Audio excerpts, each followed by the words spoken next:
కంచగచ్చిబౌలి భూముల విషయంలో political heat రోజు రోజుకు పెరుగుతూనే ఉంది. ప్రభుత్వ తీరుపై కేటీఆర్ మరోసారి విమర్శలు చేస్తే కౌంటర్ ఇచ్చారు మంత్రి శ్రీధర్ బాబు. మేము స్పష్టంగా ఆరోపిస్తా ఉన్నాం. మొన్న జరిగింది సెంట్రల్ యూనివర్సిటీ భూముల్లో కంచగచ్చిబౌలిలో భారతదేశంలోనే అతిపెద్ద ఫ్రాడ్ ఎట్లా అంటే నేను ఒకటే మాటలు చెప్తా. మీకు ఉన్న సంపద కంటే ఎక్కువ ఉన్నట్టు చూపెట్టి బ్యాంకులను మార్కెట్లను మోసం చేసి ఇవాళ డబ్బులు తెస్తే ఫ్రాడా కాదా? మీకు అధికారం లేని భూమి అంటే మీది కాని భూమిని నాది అని చెప్పి మీరు తనఖా పెడితే అది తప్పా కాదా? ఇది ఫ్రాడా కాదా?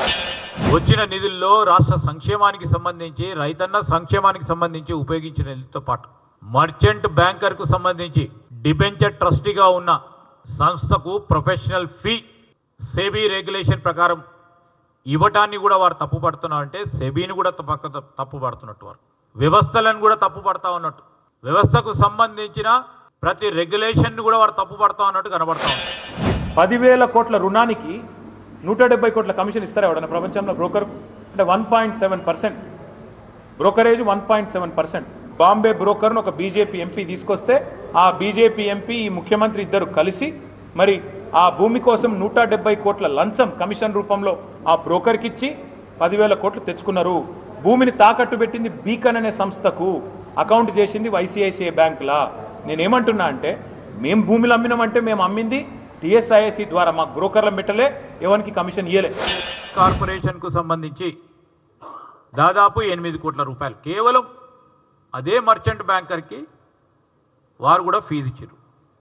₹1 రాలే. స్ట్రక్చరింగ్ దాంట్లో మీరు చేసింది దాదాపు 10 కోట్ల రూపాయలు అప్పరంగా ఇచ్చినామని కాదు కదా.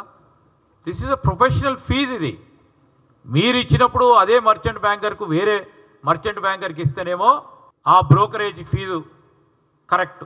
ఈరోజు 10,000 కోట్ల రూపాయల వరకు ప్రజా సంక్షేమాన్ని గురించి ఖర్చు పెట్టాలని, రూపాయి తిరిగి ప్రజలకు చెందాలనే ఆలోచనతోనే అదే బ్రోకరేజ్ ఫీ ప్రొఫెషనల్ ఫీజు ఇస్తే ఎటు పోయినాయని మాట్లాడటం సరికాదు. ఇది